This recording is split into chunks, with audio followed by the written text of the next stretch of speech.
You're on the internet. Look you silly goose.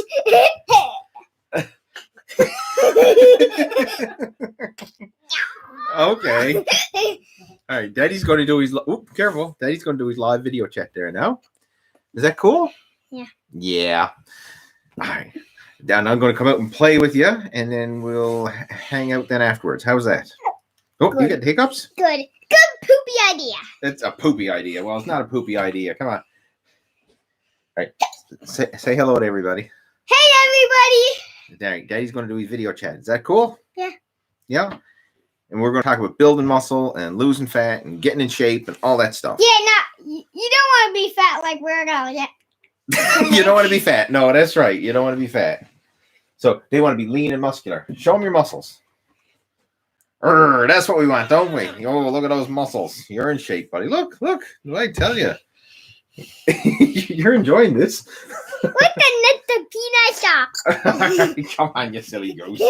Here, Daddy's going to do his video chat, and then I'm going to come out and play with you afterwards. All right? Love you. Take care. Can you haul to the door, bud? Okay. All right, good stuff. Welcome. As you can see, I have my protege there, right? But welcome to the video chats. Lee Hayward here, and the way these video chats work, I'm going to be hanging out here now for the next hour, answering some Q&A that you may have relating to building muscle, losing fat, and nutrition, training, anything specific that you would like to discuss regarding those topics. Feel free to type them into our chat window, and I'll do the best I can to help you out over the course of our chat today. So first off, before we get going, before I start answering questions and we start having our live Q&A, is this coming through loud and clear? I'm assuming it is. It normally does, knock on wood, but I always like to do a double check. So if you can hear me, if you can see me, if it's all coming through loud and clear, can you just type into the video chat window there, say that it is coming through loud and clear. And also let me know who you are and where you're tuning in from. Okay, Lee's joining us from over in the UK, loud and clear. Thank you much. So, got myself a cup of tea in a G.I. Joe mug. Look at that. That's pretty cool. Got myself a G.I. Joe mug and a spot of tea. And the way these video chats work is I'm going to be here until I drink my tea. So this is a tea with Lee.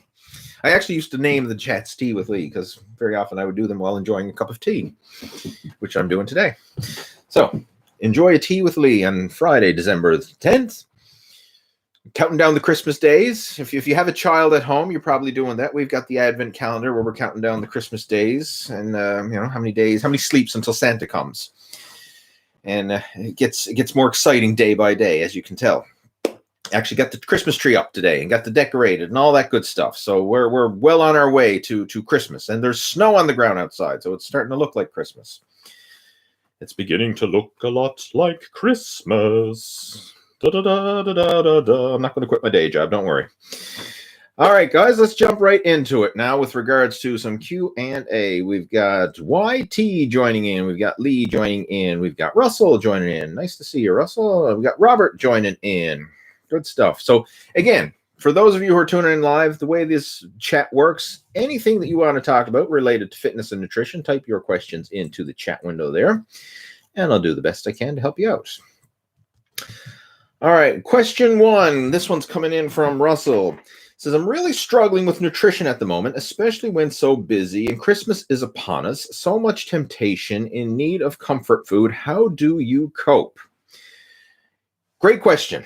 And this is a challenging one, and I've got to be totally honest and transparent. And I've actually, over the last several weeks, for several reasons, I haven't been perfect with my training and nutrition either. And this is something that I actually want to do a whole video series on, is just getting back on track. And I'll be honest, now it's not a major setback or anything like that, but I've reached the upper limit of my threshold of where I want to let myself go before I got to get my shite together, so to speak. And for me, my threshold is 200 pounds. That's my personal threshold. Like if I hit 200 pounds, like that's warning lights, red lights flashing, like, that's, we don't want to get any further than that. And there's been some times now over the last, couple weeks, I've been hitting the 200 pound mark, and that's my warning light. And I want to get myself back on track again. And it's not so much that I've been purposely slacking. Like, I'm still training, I'm still doing cardio and all that, but I've been guilty of eating too much, right? Eating too much food. And, sometimes it's planned, sometimes it's not planned. Like, it could be, going out to a restaurant, it could be a family dinner or something like that. And where I don't have any pressing deadlines on me, like I'm not training for anything in particular. I don't have a competition to get ready for. I'm not training for a photo shoot. I'm not training for a beach vacation or anything like that. It's easy to kind of let yourself slide a little bit. And I've been guilty of that. I'm a human being. I'm not perfect by any stretch of the imagination. So I can relate to the challenges and struggles that everyone goes through. And I've hit that threshold. So what I'm doing now is I'm purposely just being more consciously aware of what I'm doing. And I want to get that weight down to the 190 range. Like 190, that's my fighting weight, if you will. I feel really good at that weight because it's a weight where I'm lean and I'm comfortable and quite confident in my own skin at that weight. But it's not so low that I start to feel the negative impacts of dieting, if you will, where my strength and energy levels start to drop. Like when I go below that, then I start to feel you start to feel hungry. Another thing I find, my strength and energy levels start to drop off and my athletic performance suffers when I get too lean. And when it comes to leanness, there's a range that you want to work within. And for example, like back in the summer when I dieted down and I did the classic physique classic bodybuilding. I'm getting there's so many divisions in bodybuilding competitions these days. I'm getting it mixed up.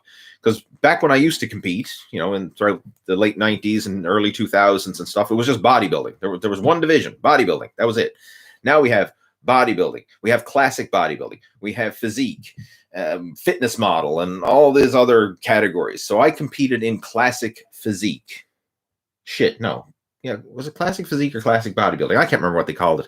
Anyway, it was a height weight cutoff for bodybuilding. That's basically what it was. So I had to get my weight down under 175 pounds to make weight, which I did. But in doing so, I mean, yes, you look lean, you look ripped and everything else. And I liked the look, but I didn't like the way I felt because, I mean, it is pushing the limits of that extreme approach. So it wasn't sustainable. And I've since, let my weight go back up again. And I want to get it back down to around that 190 range because that's where I feel comfortable and that's where I can sustain it at. So I can totally understand when people are struggling with their nutrition because, hey, I go through it as well. But what I find helpful is if you have those thresholds where you will not let yourself go beyond that point. And in my case, it's 200 pounds. If I step on the scale and I see a number 2, like the warning lights flash, right? Like that's, call in backup. We need help here. We need to get our shit back on track.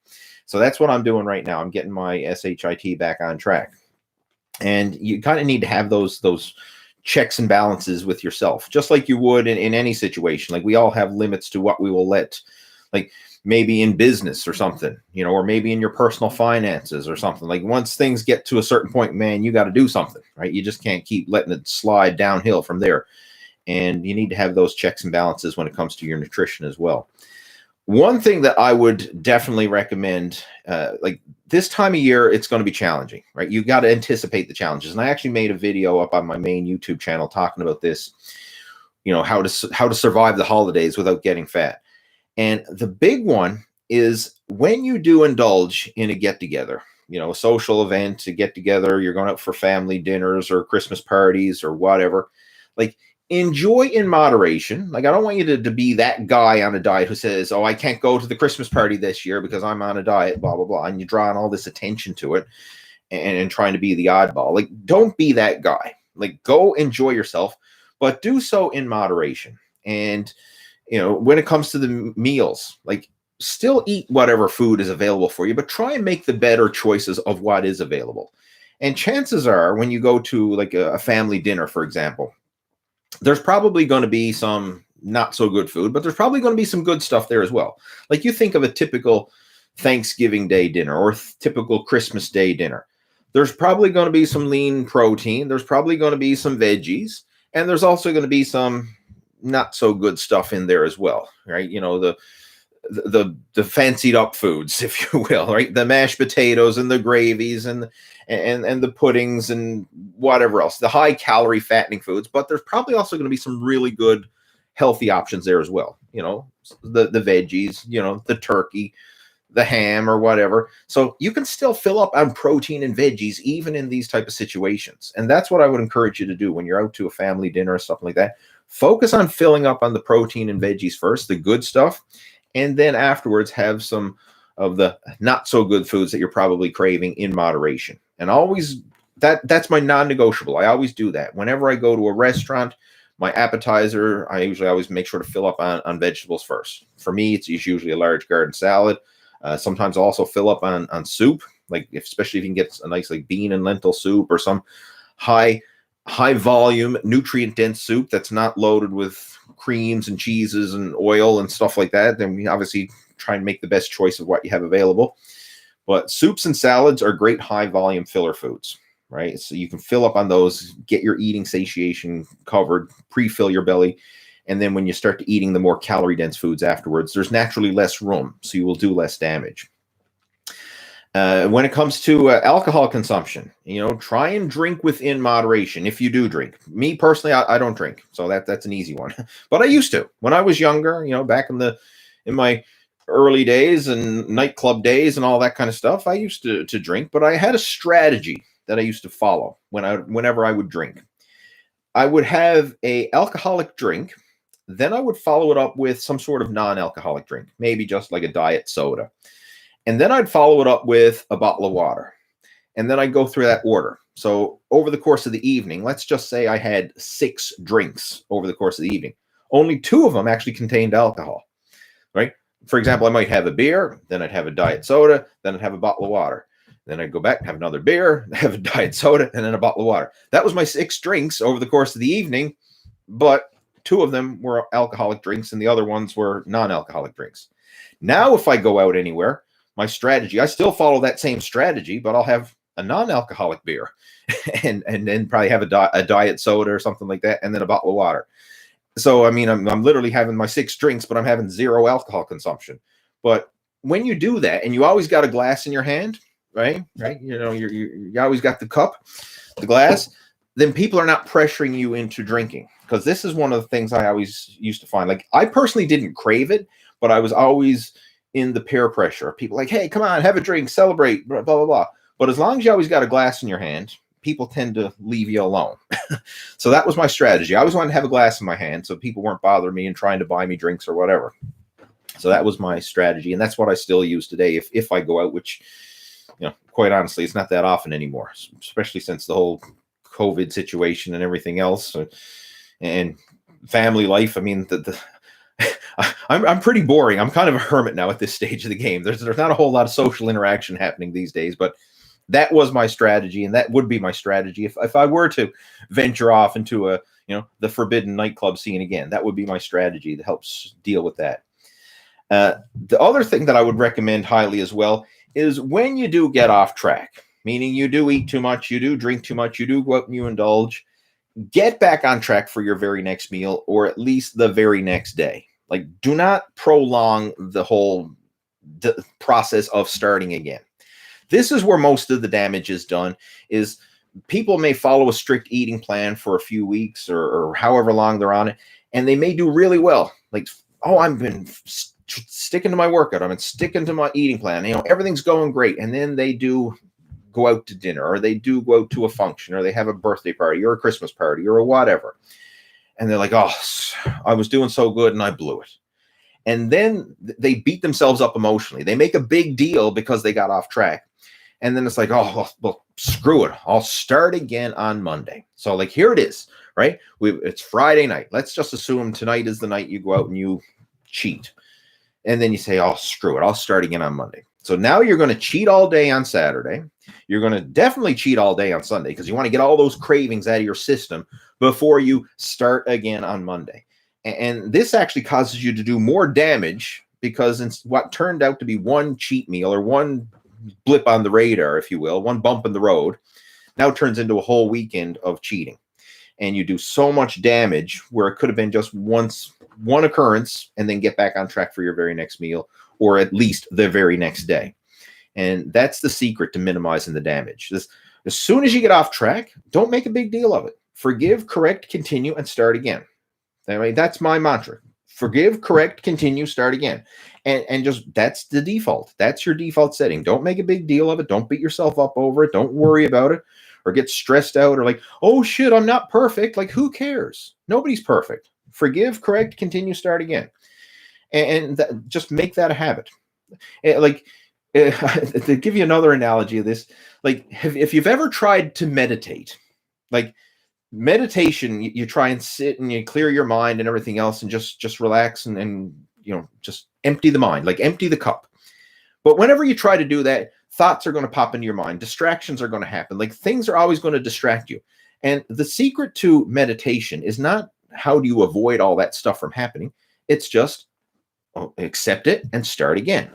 And I learned this whole idea of, just start again. I was actually listening to someone who was talking about how to meditate, because they say everyone who tries to meditate, or they're going to get distracted, whether it's internal or whether it's external. There's always distractions. As soon as those distractions hit, forget about it. Don't beat yourself up over it. Just forgive, correct, continue, start again. And the same applies with the nutrition. Like there's always going to be distractions. You're always going to get off track. Something's going to happen where you end up skipping a workout, or you don't have as good a workout as you planned, or your meals aren't planned the way you wanted. You eat too much, or you skip a meal, or whatever. There's always going to be something happen. Like it's never perfect. And it doesn't have to be perfect. It just has to be good enough, but good enough consistently over the long term. And I keep saying this over and over again for myself and to my coaching students to kind of drill this point home. But it's such a powerful mindset to have, to let go of this perfection approach, thinking that I have to have this perfect diet plan, the perfect macro count, the perfect exercise set rep pattern, the perfect split. Like perfect doesn't exist, and you don't need perfect. You just need to make progress. So let go of the perfection, focus on the progress, and whenever you screw up, start again. And start again as soon as possible. And I'm telling you, the faster you make that into your routine and it just becomes your default setting, the faster you'll make progress. And that's how I deal with these situations. And then, of course, if you do really get off the rails and you start to see you're backtracking, you got to have some checks and balances in there. So once you hit this certain level, this is your threshold, then you really need to tighten up the belt and get yourself back on track again. And for me, that's in my case, it's a 200 pounds. If I see 200 pounds on the scale, that's no more. I got to get this under control anymore. And that's what I really like put the focus on to fine tune things. So, I mean, those are some strategies to certainly help. But the big one is you need to factor this stuff in. Like you can't deny yourself temptations or foods or cheat meals or whatever. Like you have to make it work. You have to make it work, but you do so by enjoying it in moderation and then getting back on track as soon as possible. And the cool thing about all this is like you don't need 100% perfection to make it work. Like even if you stuck to your meal plan 90% of the time, or you stuck to your workout routine 90% of the time, you can still make amazing progress. Like just think back when you were going to school. If you got 90% on a test, I mean, that's still an A. Right? In fact, that's probably an A+. I'm not sure how they work it in school. I think it was 80% was A, 90% was A+, if I'm not mistaken. That's the way it used to be when I was going to school. I don't know what the grades are like these days. My son got his report card now, and they give him like 4, 3, 2, 1. And I like, what happened to A, B, C, and D and F? Right? I don't. Anyway, they changed the ranking system, the grading system now. But it used to be, if you did 90+%, that was A+. 80+%, that was A. If you got in the 70s, that was a B, I think. Anyway, but if you can do 90% consistency, that's what I'm saying. Like that's an A. You'd be an A student in school. A is pretty darn good. Like you don't need to be perfect to make progress with your fitness and nutrition. You just need to be an A student with this, right? Good enough, but good enough consistently. And if you operate from that mindset, it takes a lot of the stress out of it, because it's so much easier to just stick to something, say 90% of the time, or even 80% of the time versus 100%. Having that little bit of flexibility where you can screw up from time to time and then just get back on track again really takes the stress out of it. And that's the way I look at it. I mean, I don't worry about when I screw up, I just focus on being good enough and good enough consistently. And that's how I managed to stay on track with this. That's what makes it a sustainable approach versus the all or nothing extreme approach where, yeah, you go all in for the short term, but then you can't sustain it. And then you say, screw it, I can't do this anymore. And then you go all out. Like this all or nothing, that's that's where most people screw up. You need to learn to master the in-between, right? That's where sustainable progress happens, is in the in-between, not the all or the nothing. But again, great question. I mean, that's something like we could unpack that so deep. I mean, like, that could be an hour-long discussion in and of itself, but I'm not going to ramble on about it anymore. We'll move on. Motez is joining in, says, your little one looks like he's ready for Christmas in the thumbnail. God bless him. Yeah, he was joining us early when we launched the video chat there, and he's actually wearing his gingerbread jammies. Him and Mommy were out decorating the Christmas tree. That's what they're doing right now. So it's beginning to look a lot like Christmas here. We've got Jump Kick Jones. Gotta love that name. Hi-ya, Jump Kick Jones. I'm assuming that's a karate jump kick we're doing there. We all have a fitness idea we want to be. How do you keep that idea fresh and motivating for you? So I think you mean like we all have a fitness ideal, maybe? That's what it probably means, a fitness ideal, like your ideal goal. How do you keep that fresh and motivating? This is one thing that I do to help keep it motivating is you want to have multiple ways of monitoring your progress and multiple things that you're striving for. Like if you're only focused on weight loss, for example, like you're looking at your eating and your training and your main focus is just on weight loss, then your whole feel good and measure of success is if the scale is dropping, losing weight. And a lot of people are focused on that. That's all they focus on. Like if the scale goes down, they feel good and they're motivated. If the scale doesn't go down or doesn't go down fast enough, then they feel like shit and they're all upset with themselves.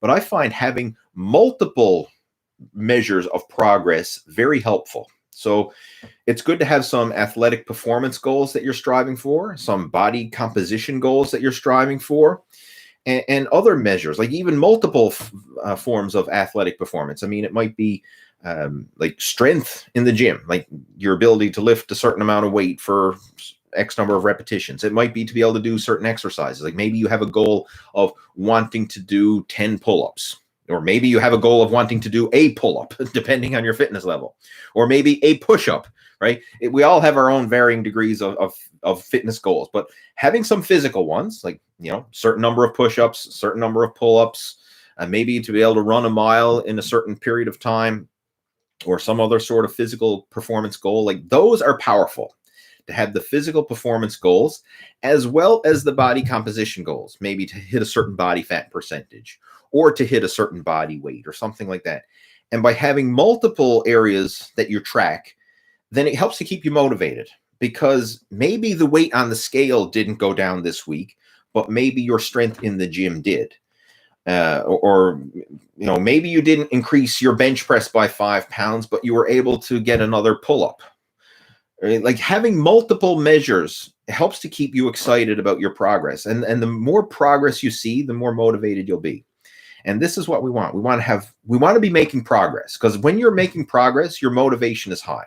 If you see no progress, your motivation is very low. So that's why it's nice to have multiple ways that you track your progress so that you can make progress in different areas. And you're not always going to see the scale dropping, or you're not always going to see the strength in the gym going up, or you're not always going to see the body fat measurements going down.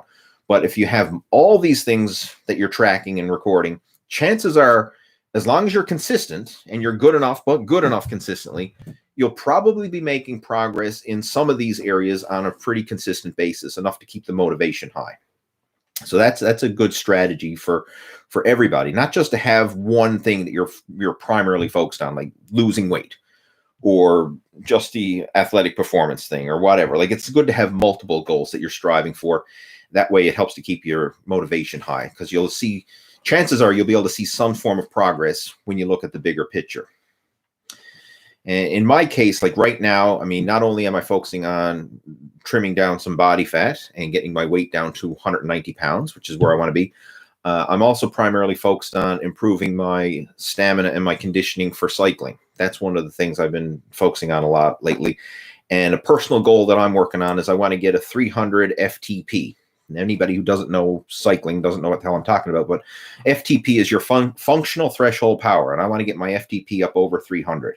So that's a goal that I'm working on right now. And that's 300 watts that you can sustain for an hour, right? So watts is basically the power generated for your hour-long duration, right? So the maximum amount of power that you can generate for 1 hour is known as the functional threshold power, and I want to get mine up to 300 watts. That's my personal goal that I'm currently working on right now, and that is like I'm striving on that. Plus, I have other markers, like power thresholds that I'm working on for different time. Obviously, like what's your 5-second power output? Like what's your minute-long power output? Your 5-minute and your 20-minute power output.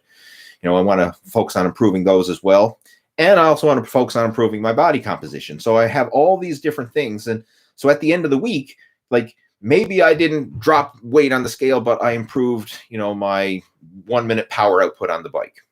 So I can still look at it. Hey, this was a progressive week. I made progress. Or maybe, I dropped some weight on the scale, but I only maintained my power output. Well, that's still good because now I have a higher power to weight ratio. So that's still progress. By having multiple ways of tracking your progress, it certainly helps to keep your motivation high. And that's what I encourage all of you to do. And focus on things that are important to you, right? I mean, obviously, cycling is one thing that I'm focusing on now. But I mean, if you're not a cyclist, then that's not important to you. So you have other sports or activities that you're focusing on improving. All right, who else we got joining in? Let's see. We have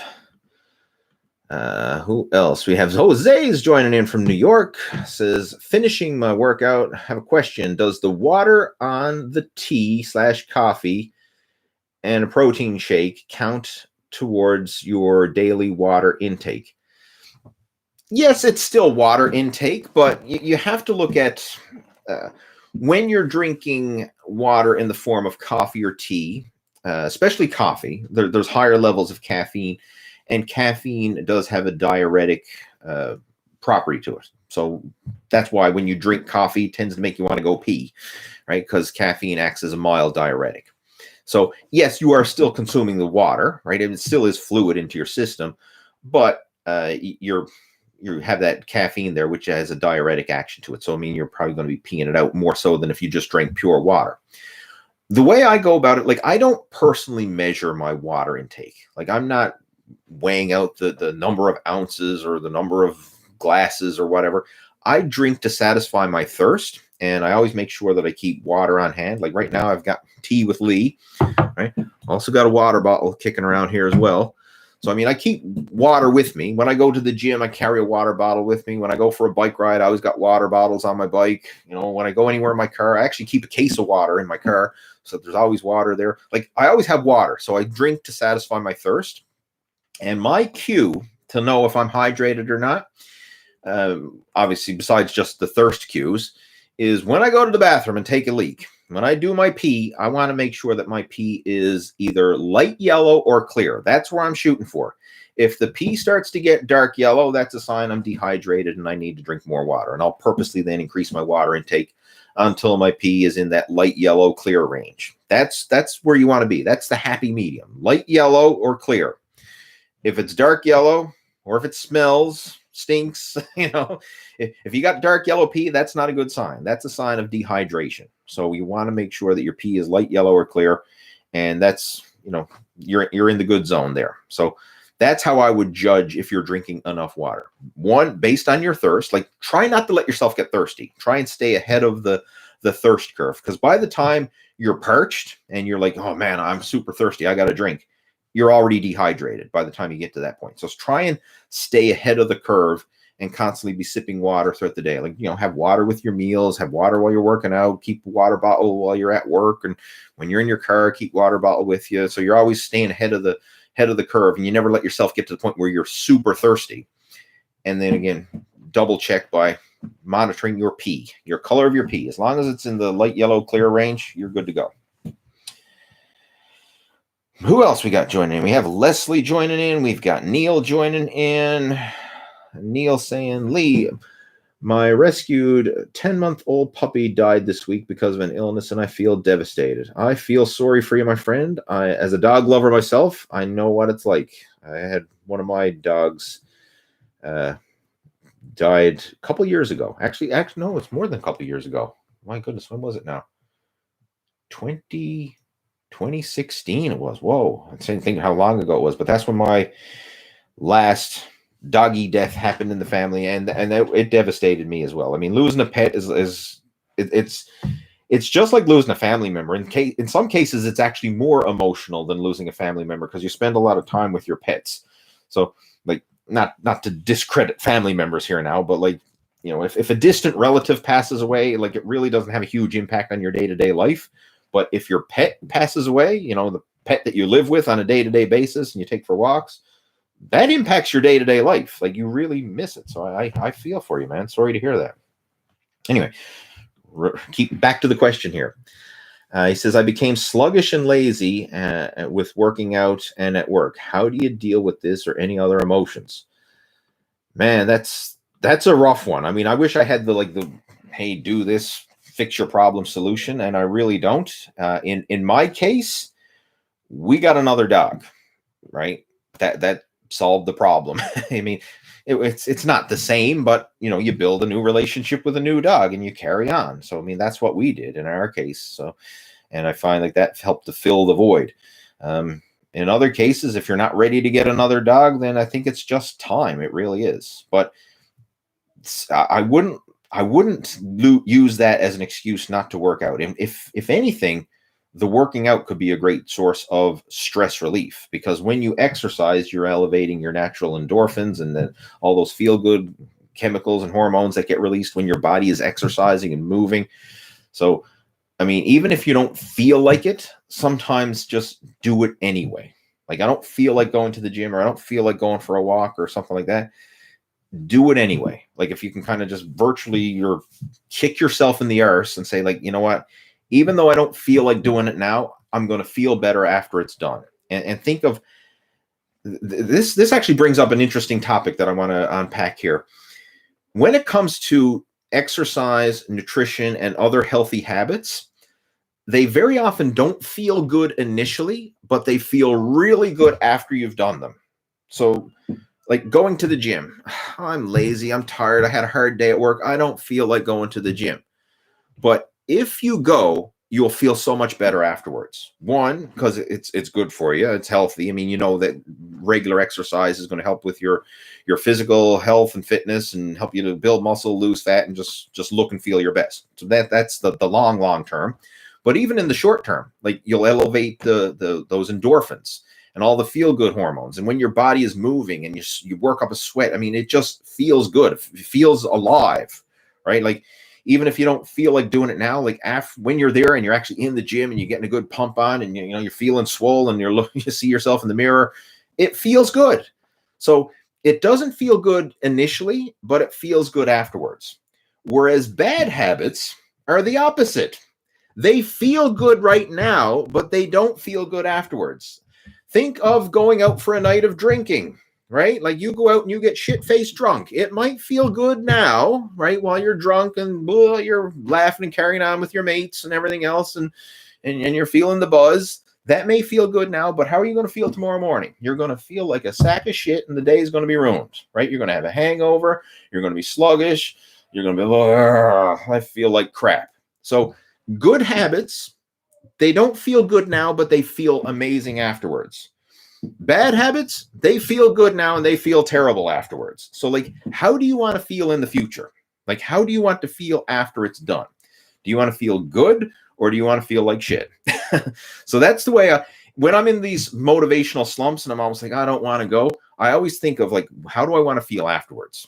And not only that, but when you do a good habit and you overcome that hump, that motivational slump that you're in, and you actually do it, then you get the personal satisfaction of, you know what, I did it, right?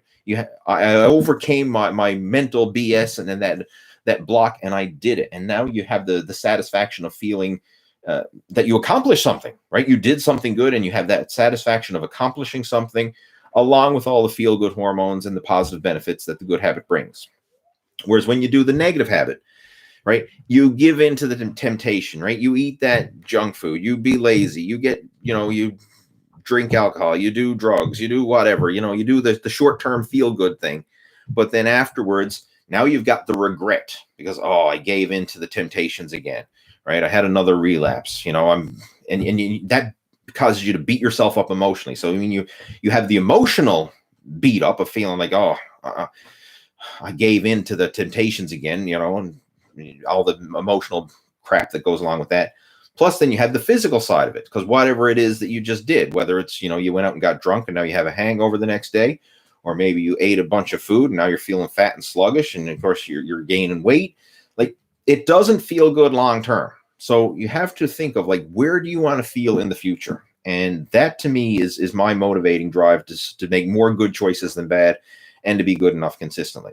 Now, again, I'm not saying that I'm perfect, that I never cheat on my diet, or I never, skip a workout or anything like that, because I do, right? I absolutely do. But more often than not, I'm making the better choices because I'm thinking of, how do I want to feel in the future, right? Do I want to feel good about myself and feel proud about what I did? Or do I want to feel regret and sluggish and hungover and fat and lazy and all those negative feelings? Like, the future feelings are more powerful to me because I've rewired the way that I look at this. And that's a powerful tip for you. Rewire how you look at this, so you're not just getting tempted by the short term, but you're looking at the long term. All right, there we go. And that's a good question, Neil. I know you're saying that it's not a fitness related question, but it absolutely is. It is a fitness related question. Like, real fitness isn't like the tactics. This is something that I teach in the Muscle After 40 Blueprint coaching program. Like, everyone, when they initially go looking for fitness and nutrition advice, they're always saying, like, tell me the tactics. Like, what's my calories? What's my macros? What's the best exercise set, rep, split? What's the best workout? Tell me what to do.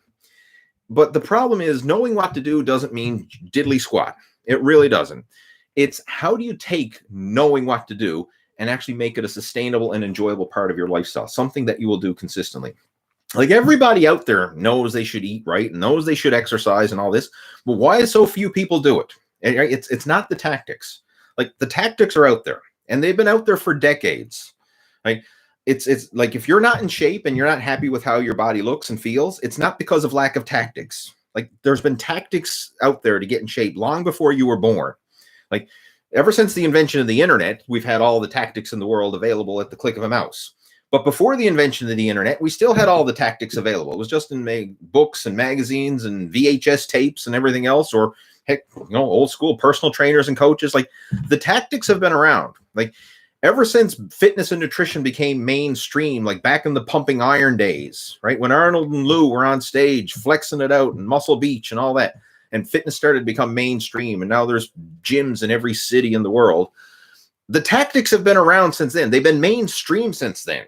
So if you're not in shape, it's not because of lack of tactics. Like, the diet, the exercise, the strategies, they've been around for decades, and they're still around.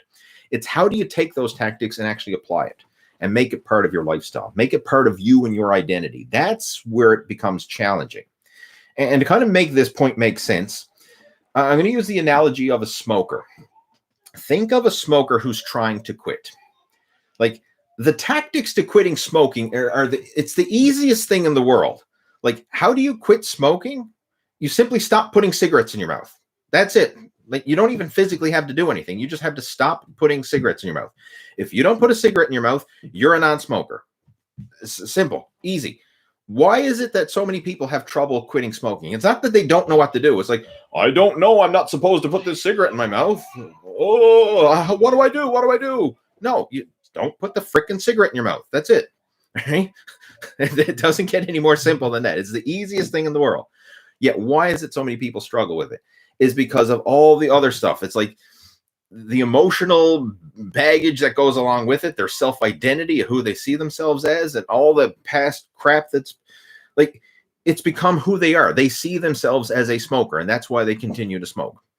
Right. And the same thing when it comes to fitness and nutrition. Like, everyone knows I should eat right. Everyone knows I should exercise. But if you don't see yourself as that lean, healthy, fit person who exercises and eats right, then knowing all the tactics doesn't mean anything. Like I can give you books and courses and lay out the plans of the best, but knowing what to do doesn't mean anything unless you adapt that as part of who you are in your personal identity, and then have a sustainable system in place where you can make it part of your lifestyle, where you actually enjoy the process, right? And this is where the challenge comes in. It's not the tactics, right? It's not that. It goes much deeper than that. So, and that all came about because poor old Neil lost his dog. Sorry. All right, moving on. All right, rest in peace, puppy. What else we got there? John, Eagle Eye John is saying, are there times you feel like not training and not have a good workout? We just covered that, John. I mean, we're all on this theme today. All right. Silly question. Should you have a shower straight after your workout or at the end of the evening? That depends on you and your personal hygiene and stinkiness and whatever. I mean, like, you don't have to have a shower right after your workout always. I mean, it really depends on what you did for a workout and how stinky you got, I guess, or whatever. Like, how much you sweat. Like, sometimes I'll shower right after my workouts, especially if I worked up a good sweat and I'm like, yep, I need a shower.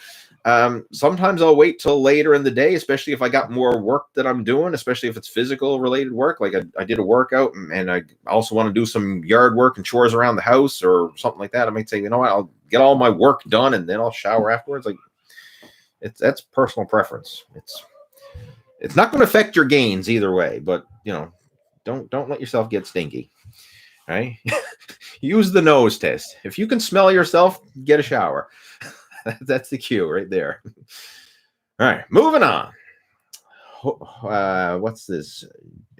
Josan? I might be mispronouncing your name. Josan or Josian? Anyway, I'll just read the question. If I do 3-day push-pull legs, I know that split is 6-day body split, but these work even on a 3-day split. Yeah, you can do push-pull legs 3 days a week if you want to. That's fine. You don't have to work out 6 days a week, right? You can train 3 days a week if you prefer. I personally, my ideal workout split is 3 days a week. I don't recover well from trying to weight train 6 days a week. Now, I will exercise 6 days a week or even 7 days a week, but it's not all weight training. I usually alternate weight training and cardio. That's the way I usually go about my workout. So one day is weight training, next day is cardio. One day is weight training, next day is cardio. And that works really well for me because, one, I'm getting both forms of exercise, you know, the strength training as well as the cardio conditioning. But it works within my recovery because I find if I push myself and try to weight train, you know, and do high intensity lifting 6 days in a row, I'm breaking my body down faster than it can recover. And it's not just muscle recovery, but it's also the joints, tendons, and ligaments. So if I try and do 6 days of weight training, yeah, I might be able to get away with it for 2 or 3 weeks and feel good about it. But then after a while, I find like, oh, elbow tendonitis is flaring up. You know, oh, that shoulder's hurting again. My knees are killing me, right? All these aches and pains, because it's not just the muscles that need time to rest, recover, and grow. It's the joints, tendons, and ligaments as well. And if you're always doing high intensity training where you're stressing the muscles, joints, tendons, and ligaments, and you're not getting enough time to rest, recover, and grow between those workouts, it's going to hinder your progress, and you will see it. So, like, if you have, you're one of these guys who are like, hey, I got to work out with weights every single day, and you're also got all these nagging aches and pains, try scaling it back a little bit. Like maybe try, instead of work out every day, you work out every other day, and just see how that impacts your progress. And I've found personally, I actually make better strength gains and better progress when I work out every other day, or at most 2 days on, 1 day off. If I try and push it beyond that, where I'm doing 3 days in a row or more, then I'm pushing into the threshold of overreaching, and it's pushing my body to the point where it's breaking down faster than it can build back up. So I need to factor in those recovery days.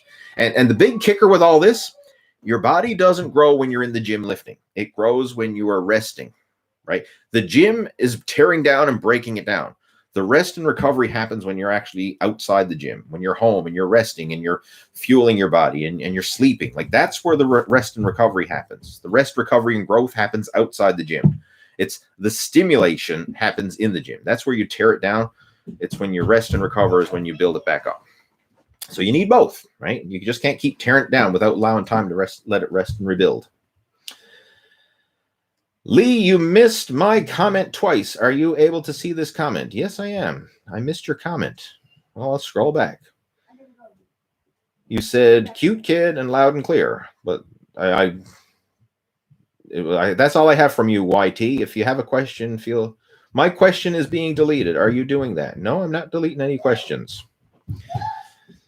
All right, moving on. If you have a question, type it in. I mean, obviously, you're able to type video comments and questions, so go ahead and type it in. I'll do the best I can. I'm just going through them one by one. Steve M is joining us. He says, Lee, best thing to do is time trials. Aim for getting under 24 minutes for a 10-mile TT and under 1 hour for a 25-mile TT. On flat, slightly I can't even pronounce that. Undulating, I think I'm pronouncing that right, maybe. Course. Don't get too fixated on FTP. Thanks for the tip, Steve.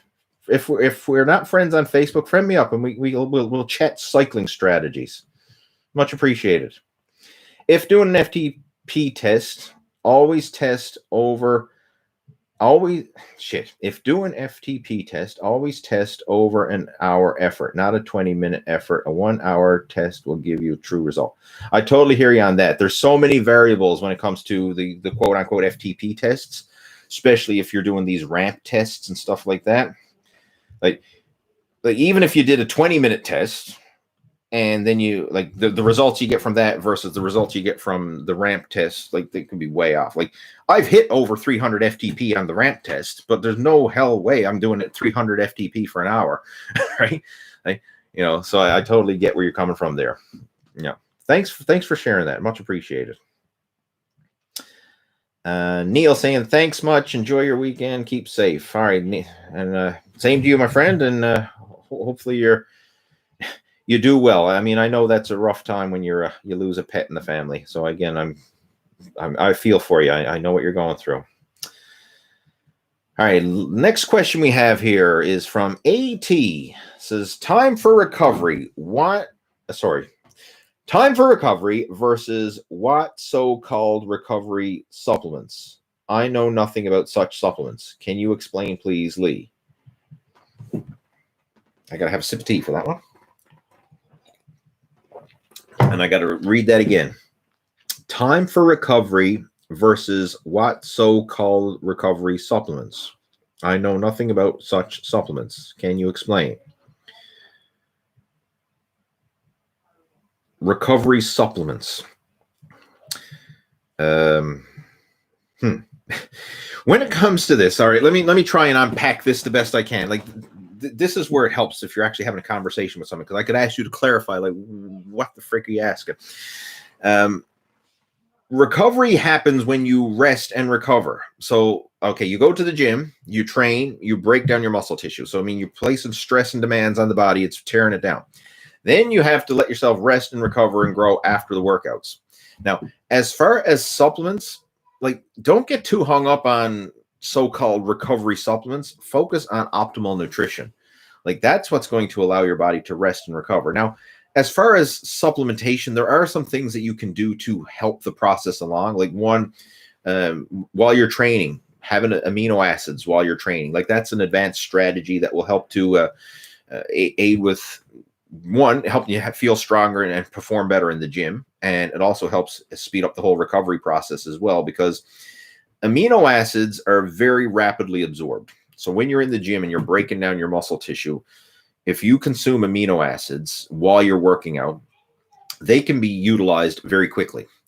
Like if you eat high protein food, let's just say you eat a chicken breast, that could take hours to be broken down, digested to the point where your body's actually breaking that chicken breast down into the usable amino acids that your body can then utilize and have in the amino acid pool for, use. It's not like instantaneous. It's not like I eat a chicken breast and chicken breast is available for energy and for muscle growth and repair and recovery. It takes a long time. But when you have an amino acid supplement, like an essential amino acid or branch chain amino acid or something like that, by the time you consume it to the time that it's actually available to be utilized by the body, it's about 20 minutes. So it's very fast because it's already broken down to its most basic form. So you could have that before or during your training and actually have those amino acids very quickly available to be used by the body when it needs to. So when your body's in there breaking down that muscle tissue, those amino acids, if you consume them in supplement form, they're very rapidly absorbed. So this is a strategy that can help to aid with the recovery process.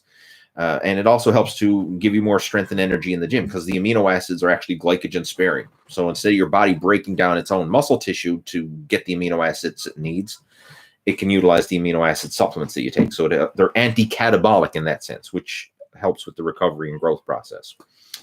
But the big ones that you really want to focus on is just nutrition in general. Like your overall nutrition is more important than any sport-specific nutrition. Like what you eat before and after a workout, I'm not saying that it doesn't impact it, but what you eat over the course of the day and over the course of the long term has a much bigger impact on your progress than any special pre-workout or post-workout meal. Like focus on the foundation first. The foundation is your overall diet in general, making sure you're getting enough protein, making sure that you're getting lots of fruits and vegetables and essential fatty acids, and having that well-balanced foundation first.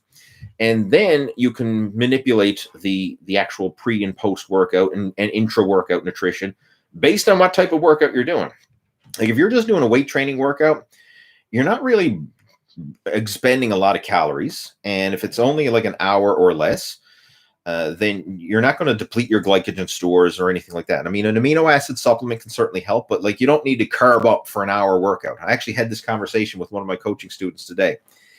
He goes to the gym for an hour workout in the morning, and he was carbing up, like taking like carbohydrate supplements and that before his hour-long workout in the gym. And I'm like, why? Like your main goal is fat loss, like an easy strategy to just cut out some empty calories and to start tapping into body fat. Like don't carb up before your weight training. Like unless you're an athlete or you're trying to hit some sport-specific numbers or whatever, like you don't need to carb up for an hour workout. You have enough glycogen stored in your body to get through an hour workout, no problem, right? Especially if you're eating consistently throughout the day. It's only if you're doing prolonged exercise that's going into like 2 hours and 3 hours and beyond where you need like carb up before and then take an intra-workout carbohydrates to keep your glycogen levels topped up. But if your workouts are an hour or less, you don't need to be, slamming back carbs before and during. You got enough, liver glycogen and muscle glycogen to sustain that. So when it comes to the actual workout nutrition itself, it depends on the workout, right? A weight training workout, even though it may feel hard, it doesn't actually burn a lot of calories. On average, you're going to burn about 10 calories per set. So if you go to the gym and you do 20 sets, you burn 200 calories. Like that's not a lot. Right?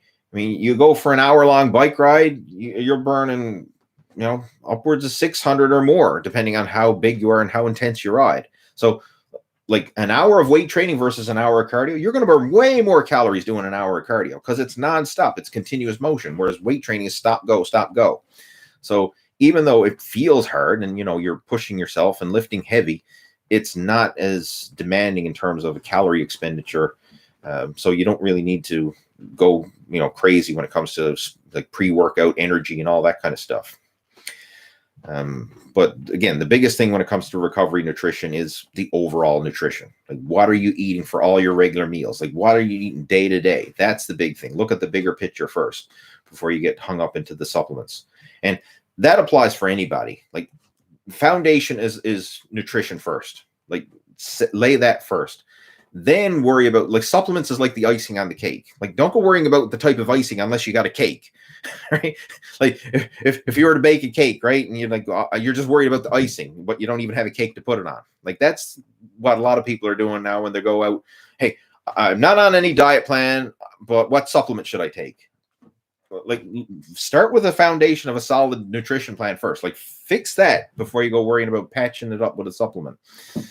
Right. A lot of people go ass backwards when it comes. Like they want to go on a weight loss program. So they say, well, what's the best diet pill? I say, the best diet pill is to clean up your diet. Anyway, I know that's kind of a rambling on question because I don't know the specifics of your situation, but if you do want to clarify it or you have any other further questions about what I've been talking about here, feel free to message me. I got all my contact details down in the description of this video, right? You can send me a message if you want to, or we can even book in for a strategy session call with me if you want. We can chat about it over the phone, one-on-one. All right, I'm going to answer a couple more questions and then we're going to clue it up because we're getting close to the hour and I'm almost out of tea. Tea with Lee is almost done. Coming down to the wire there. Slow 789 or Zlo 789 says, my mama said to get a job, but I'm only 28. Listen to your mama. She's telling you what to do. Mama knows best. I don't know. Gee, get a freaking job. Lee Dunnigan saying, do you have any thoughts on cold water swimming for recovery? It's hugely popular here in the UK. I use ice for sore muscles and find it helps a lot. Yes, there is some truth to that. Like you can actually, a really good strategy for recovery is alternating hot and cold therapy. And there's multiple ways of going about it. One, if you have like a hot tub and a cold shower, or a sauna and a cold shower, or a hot tub and a cold swimming pool, or whatever, but like hot and cold, even if you're just getting a regular shower and you flip the water to hot and then you flip it to cold, like hot and cold is actually very beneficial. And the reason for that is when you have hot water or heat, it flushes blood to the surface of the skin. And when you have cold, it pulls the blood to the core, right? That's why when you're in a cold shower or a cold pool, you get shrinkage in certain areas, if you know what I mean, because the blood is being pulled to the core to keep your core warm. But then when you're hot and you're flushed and everything else, it pulls the blood to the surface.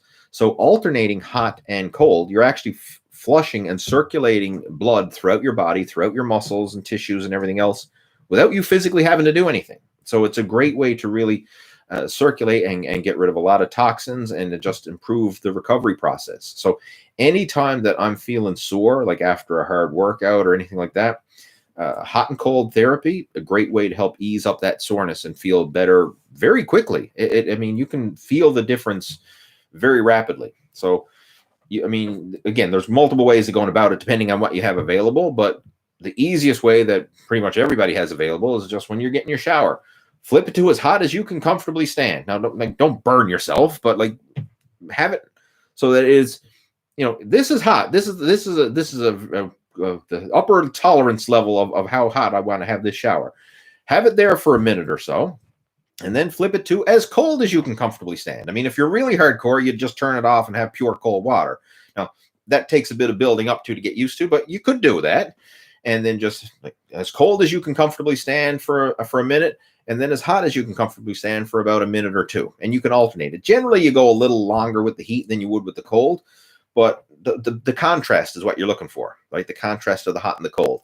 And if you have access to a hot tub, though, you could sit in the hot tub and then alternate it with a cold shower, or a hot tub and a cold pool, or a sauna and a cold shower, or a sauna and a cold pool. Like these are all ways that you can utilize it. So if you have access to a hot tub or a sauna at your local gym, hey, utilize it, you know, especially for this hot and cold therapy. And it's a powerful strategy that certainly works. All right, what else we got there? We have the Stin Man saying, Lee, what's your advice on incorporating postural mobility work into your weekly routine? I love lifting weights and I don't want these issues to hinder my progress. Great question. And I'm a huge advocate of other forms of exercise, not just strength training and lifting weights, but like filling in the gaps. And I'm a big fan of yoga. I actually do some follow along yoga workouts, and like I'm no yoga master or anything like that. I literally follow along with some beginner yoga workouts on YouTube. And the cool thing is, type in on YouTube yoga and you have hundreds, if not thousands, of follow along videos that you can do. One that I like, the channel, I think it's actually the most popular yoga channel on YouTube. It's called Yoga with Adriene. Now, I've never ever met her before, but I follow a lot of her videos, and I like her videos because she gears it towards beginners and intermediates. And she has this cool personality where you're following along with it and actually feels like she's talking to you. Kind of like what I'm doing now. Feels like I'm talking to you, even though I'm talking to a camera, right? But she speaks in a way that it feels like she's there coaching you one-on-one, and she does it in such a way that, like, she doesn't make you feel like an idiot if you can't do a certain pose, and she gives you a lot of nice variation. So, like, you know, you follow along with it, and like, oh, okay, if you can't do it this way, then here's an easier variation. I'm like, oh, I appreciate that easier variation, and it's very encouraging, and I find it's not too intense. But I go through these sessions, and they're usually pretty short, like maybe 20, 30-minute long sessions, and working on different elements of strength and flexibility and mobility. And I'm doing stuff that I would normally never do in the gym when it comes to just like lifting weights. So you're hitting, you know, your muscles from different angles, different positions, and it helps to build that core stability throughout all your major muscle groups. And yoga is like one of the most underrated forms of exercise. Like, I've seen guys, you know, might be able to squat 500 pounds in the gym and then try to hold like a warrior pose and topple over because they don't have the balance and the stability, you know, in those certain muscles. Or, you know, maybe they can bench press 500 pounds, but they can't do a downward dog. Like, you know, like there's a lot of imbalances. And I find like combining yoga along with your strength training and your cardio workouts can really help to fill in these gaps. So that's what I would recommend. You know, if you follow along yoga workouts on YouTube, right? I mean, that's what I do personally. And I try to do it at least 2 to 3 times a week, you know, do a follow along home workout. And I find it makes a huge difference. Another thing that I do as well is when I'm in the gym, after I work a muscle, I always do at least 5 minutes of stretching for the muscles that I train during that workout. So just take a few minutes after your workouts, whatever you trained, stretch out those muscle groups. So if you trained legs, take a few minutes to stretch out your legs. If you train chest, take a few minutes to stretch out your chest. If you train back, a few minutes to stretch your back. And if you want, I actually have up on my main YouTube channel, there's a stretching playlist where I take you through a stretching routine that you can do after each of your major muscle group workouts. So, you know, there's a back stretch, there's a leg stretch, chest stretch, arm stretch, shoulders, etc. So like you can literally follow along with those stretching videos and do that after your workouts. And it only takes a few minutes. Like, it's not something that you got to dedicate, like, you know, a big old long session. It's like a little bolt on. There's a little add-on that you can do to your existing workout, and it'll make a huge difference over time. No Mo is asking, what's my Facebook? Just search for Lee Hayward. It's literally facebook.com/LEE.HAYWARD. Lee Hayward. That's my Facebook. Friend me up. I probably even have my Facebook link in the description of this video. I think I might, or my Facebook page, one of it. But just go there and do a search.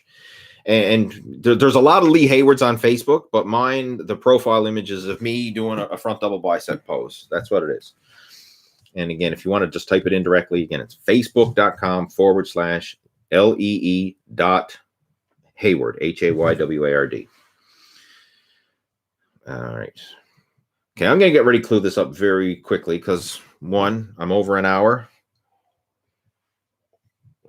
and I'm all out of tea. There we go. The celestial sphere says, Lee, I'm getting fired from the job because I'm not taking the government medicine. What do you think about this? And what should I do? Not even going to go there. It's up to you. It's up to you. I mean, I don't agree with a lot of things, and I'm not going to open up a can of worms. This is a total fitness bodybuilding, not a total vaccination bodybuilding. You've been ignoring my questions. Jesus, I'm not ignoring anybody's questions. I'm going through them one by one. Anyway, moving on. Guys, can anyone in the live chat see this post? Yes, I can see this post. Anyone? Yes. I think people are just screwing around with me because they want to get a charge out of me, but I'm answering these questions one by one, right? Those of you who are saying I can't see your post, you're just bullshitting me. That's all. All right, moving on. All right, that's the remaining of the questions. Mr. YT, you're just screwing around. Like, you can post questions to say, are you seeing my question? But you're not actually posting a question. And you're laughing at me because I know you just did that to get a charge out of me, right? We do have some people who like to do that, just the trolls and the jokers, and fair enough. Good for you. You got a giggle out of us all. All right, guys. Hopefully you enjoyed the video chat. I enjoy doing it, as always. So the way this works now is I'm going to have the replay of this posted up within the next couple of days, along with the timestamps, right? I'm going to get my assistant to go through now and post the timestamps to all the questions and topics that we covered. And this is done for all the previous chats. So if you like these chats and you want to see more of them, hey, go back, scroll through. Like I do one of these live videos every Friday.